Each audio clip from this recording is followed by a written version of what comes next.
حسن يا رب لنا الخلقا طهر فلا يهوي نزقا.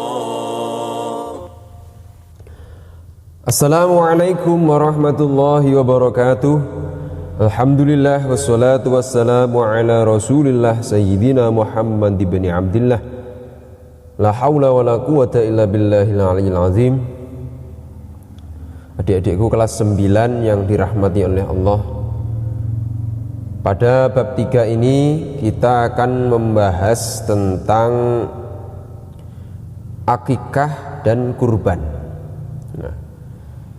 Dan beberapa hal yang berhubungan dengan akikah dan kurban. Apa saja kita bahas satu persatu. Nah, yang pertama adalah ketentuan penyembelihan hewan. Sebelum kita bahas tentang akikah dan kurban, karena akikah dan kurban itu berhubungan dengan penyembelihan hewan, kita akan membahas dari bagaimana proses penyembelihan hewan agar halal dimakan. Karena makanan yang halal akan membawa berkah, membawa kebaikan bagi tubuh kita, membawa kesehatan, membawa keberkahan, dan tentunya akan banyak terhindar dari penyakit, dan tentunya mendapatkan ridho Allah. Karena kalau Allah sudah ridho, maka Allah lah yang akan menjaga jasmani dan rohani kita, termasuk menjaga dari berbagai macam penyakit yang dapat menyengsarakan kita. Kalau kita melanggar aturan Allah, maka pertolongan Allah akan sangat jauh dari kita. Maka kita harus mempelajari ini agar kita bisa memakan makanan yang halal. Nah, ketentuan penyembelihan hewan agar halal dimakan, yang pertama, orang yang menyembelih harus bagaimana? Yang pertama, harus beragama Islam. Nah, yang kedua, sengaja menyembelih. Nah, jadi hati-hati dalam memilih restoran, dalam memilih apapun yang di sana pemiliknya non Islam, maka hati-hati. Jangan-jangan nanti yang menyembelih hewan yang kita makan bukan orang Islam, maka itu tidak halal dimakan. Yang kedua adalah sengaja menyembelih. Tidak boleh karena nguncalne gaman, nguncalne arit atau nguncalne apa, kemudian nguncalne gepuk, kemudian mentung kambing, kemudian mati. Nah, itu hewannya tidak halal karena tidak sengaja untuk menyembelih. Yang kemudian membaca basmalah. Nah, ini untuk membedakan antara Islam dan bukan. Kalau membaca basmalah sebagai bentuk bahwa Allah lah yang telah memberikan makanan atau berupa daging, itu adalah Allah, bukan yang lain. Nah, kemudian penyembelih telah balik, maka yang menyembelih anak kecil ya itu tidak sah. Kemudian hewan yang disembelih, hewannya harus bagaimana? Tentunya hewan-hewan yang dihalalkan oleh Islam. Hewan yang diharamkan maka tidak boleh. Hewan yang halal itu harus hewan yang masih hidup. Hewan yang sudah mati tidak sah untuk disembelih, sudah menjadi bangkai. Yang kemudian jenisnya binatang halal tadi. حرمت عليكم الميتة والدم ولحم الخنزير وما أهل لغير الله به والمنخنقة والموقوذة والمتردية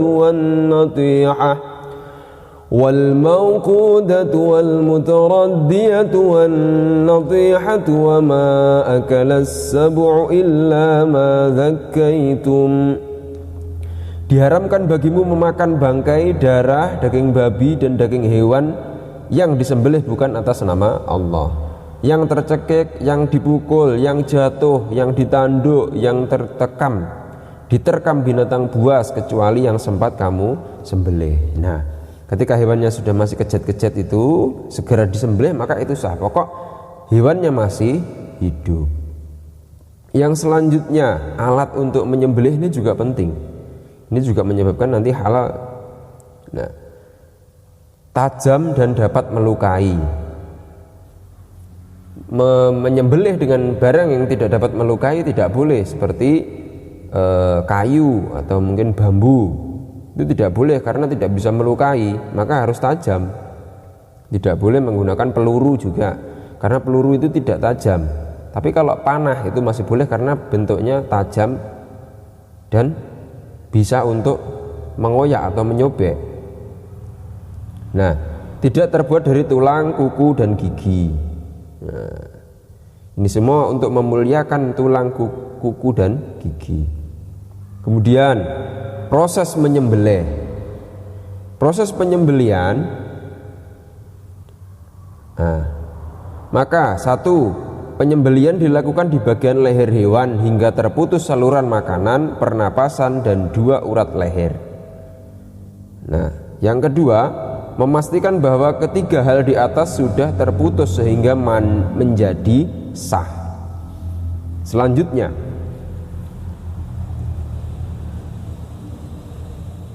praktek penyembelihan hewan. Nah, dalam prakteknya penyembelihan itu ternyata ada penyembelihan secara tradisional dan ada yang secara mekanik atau yang sudah modern ya. Apa saja? Penyembelihan secara tradisional, satu, menyiapkan lubang penampung darah, digali dulu tanahnya ya untuk. Kalau yang modern, memastikan mesin pemotong hewan dalam keadaan baik. Hewan dihadapkan kiblat, lambung kiri di bawah, leher hewan diletakkan di atas lubang. Jadi kepala di utara agar lambung kirinya berada di bawah, kemudian dihadapkan ke kiblat. Kalau secara mekanik atau modern, menyiapkan hewan yang akan dipotong pada tempat pemotongan, jadi dipasang seperti itu. Kaki hewan diikat atau dipegang kuat-kuat, kepalanya ditekan ke bawah, itu secara tradisional. Nah, selanjutnya ini yang persamaannya, penyembelih atau operator mesin berniat menyembelih, harus berniat karena tadi syaratnya adalah menyengaja, betul, menyengaja. Membaca basmalah, sholawat Nabi dan takbir 3 kali. Bismillahirrahmanirrahim. Sallallahu ala Muhammad. Allahu Akbar, Allahu Akbar, Allahu Akbar. Nah, langsung disembelih.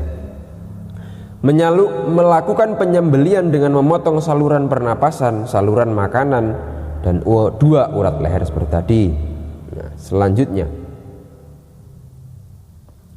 sunnah-sunnah menyembelih. Sunnah-sunnah ini bila dilaksanakan mendapat pahala dan bila ditinggalkan tidak apa-apa.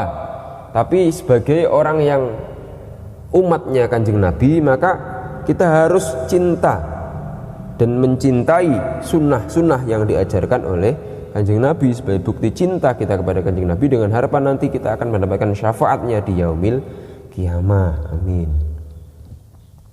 Nah, apa saja? 1, mengasah alat penyembelih setajam mungkin. 2, menghadapkan hewan ke kiblat. Menyembelih di pangkal leher. Nah, hal yang dimakruhkan, ada juga yang makruh. Makruh itu kalau ditinggalkan malah mendapat pahala, kalau dilaksanakan mendekati haram, ini makruh. 1, menyembelih dengan alat yang kurang tajam. Ini karena bisa menyakiti hewan. Ya. Yang kedua, menyembelih dari arah belakang tidak boleh. Menyembelih sampai terputus semua leher hewan, tidak boleh itu. Menguliti dan memotong bagian tubuh sebelum hewan benar-benar mati. Karena kalau hewan belum benar-benar mati, ketika dikuliti itu hewan itu akan merasakan sakit. Jadi menyembelih saja itu ada adabnya. Tidak syukur ngawur, karena kita harus menghormati. Hewan itu juga makhluk Allah, kita juga makhluk Allah, sesama makhluk Allah harus saling menghormati. Nah, ketentuan berburu binatang agar halal dimakan. Nah, binatang itu ketika kita berburu, kita harus juga memperhatikan hal ini agar nanti hewannya halal ya. Yang suka berburu harus perhatikan ini. 1, binatang yang diburu adalah binatang halal. Rusa, kijang dan lain-lain itu ya, pokoknya yang halal. Yang haram kan jelas tidak boleh. Senjata yang digunakan harus tajam, panah, tombak dan lain-lain, bukan pistol tembak. Kalau pistol itu kan pelurunya itu kan tidak tajam, nah itu tidak boleh. Namun ketika digunakan untuk menembak dan posisi ketika sudah tertembak itu lumpuh dan belum mati, maka segera saja disembelih, maka itu menjadi sah karena penyebab hewan itu mati bukan karena peluru tapi karena memang disembelih dengan senjata yang tajam. Yang ketiga, ketika membunuh buruan membaca bismillah. Jadi bismillahirrahmanirrahim, cing cing, nah dipanah ya. Boleh menyembelih di bagian tubuh mana saja kalau berburu, boleh asal membaca bismillah dan senjata yang digunakan itu tajam.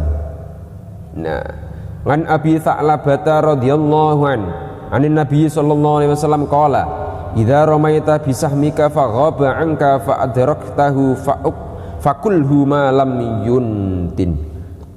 Rawahul Bukhari wal Muslim. Artinya diriwayatkan dari Abu Tha'labah RA katanya Nabi sallallahu alaihi wasallam telah bersabda, apabila kamu melontar anak panahmu pada binatang buruan lalu hilang, kemudian kamu menemuinya, maka makanlah selagi tidak berbau busuk ya. Jadi boleh asal membaca basmalah dan senjatanya tajam dan belum berbau busuk tadi. Nah, ketika kita sudah bisa menyembelih dengan cara-cara yang tadi, bagaimana cara menyembelih hewan, menyembelih dengan berburu bagaimana, kita sudah tahu. Sekarang kita praktekkan dalam bentuk kurban dan akikah. Nah, kurban dalilnya an Samurata an Nabi qala kullu hulamin murtahanun bi aqiqatihi. Setiap anak itu tergadai dengan akikahnya. Murtahanun tergadai bi aqiqatihi, dengan akikahnya. Bagaimana cara membebaskannya? Tudbahu anhu yaumas sabi'. Penebusannya adalah menyembelih hewan pada hari ke-7.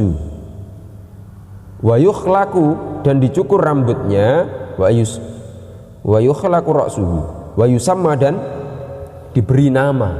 Nah, itu dalilnya akikah ya. Itu dalilnya akikah terbalik ya.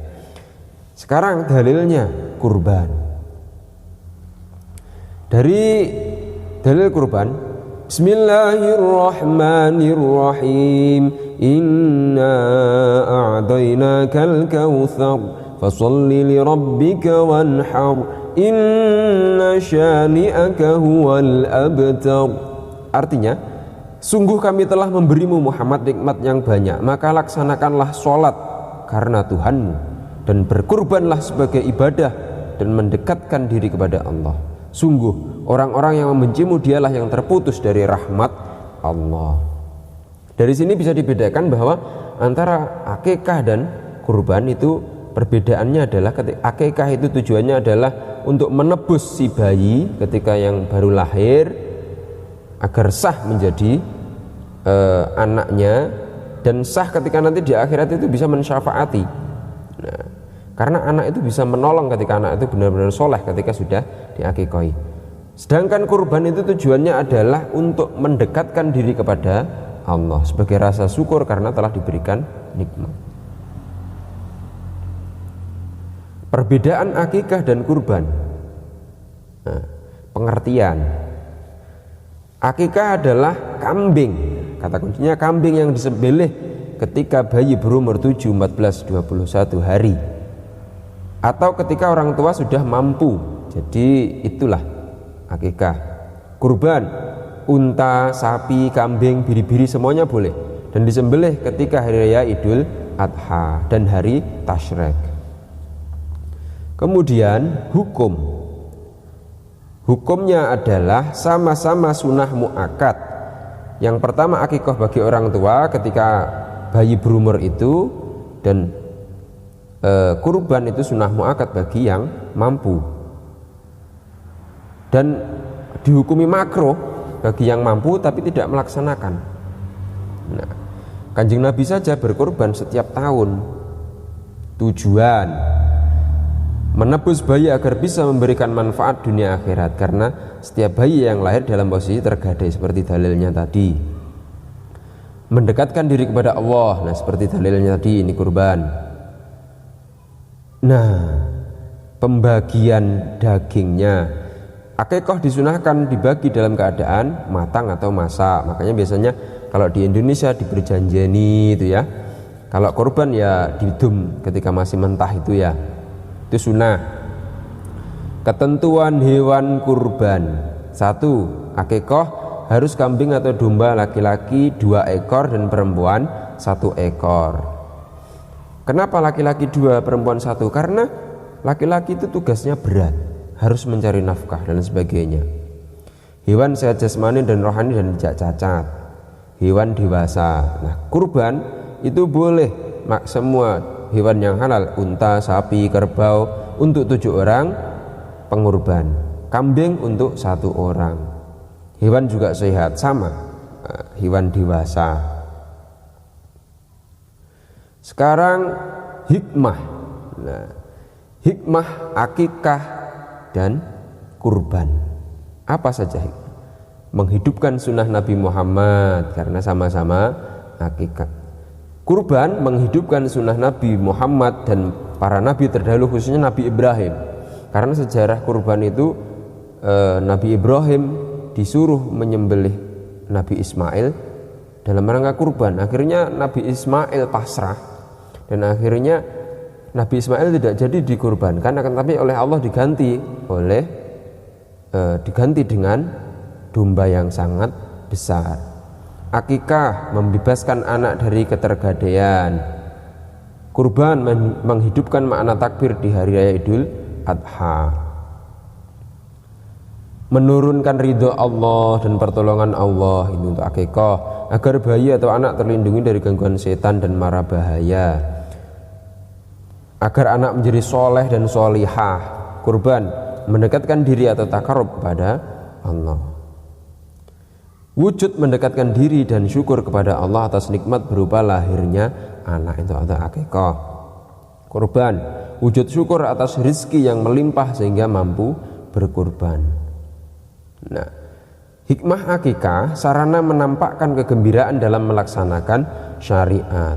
Kurban membunuh sifat-sifat kebinatangan seperti rakus, tamak, sewenang-wenang dan sebagainya. Kemudian akikah memperkuat tali silaturahim dengan saling berbagi kepada lingkungan masyarakat. Kurban mendidik manusia untuk peduli terhadap sesama. Oh iya, di kampung itu tidak banyak yang bisa menikmati daging setiap tahun. Ada orang yang kesusahan. Nah, maka kita harus saling berbagi kebahagiaan. Jangan kelebihan harta kita itu tidak membuat kita peduli terhadap sesama. Karena sesama makhluk Tuhan itu harus saling berbagi. Kita diberikan kelebihan harta, maka kewajiban kita membagi-bagikannya. Karena barang siapa yang bersedekah 1 akan dibalas 10 kali. Itulah janji Allah Subhanahu wa taala. Semoga kita bisa melaksanakan apa yang kita pelajari pada season kali ini. Wallahul muwaffiq ila aqwamit thoriq. Assalamualaikum warahmatullahi wabarakatuh.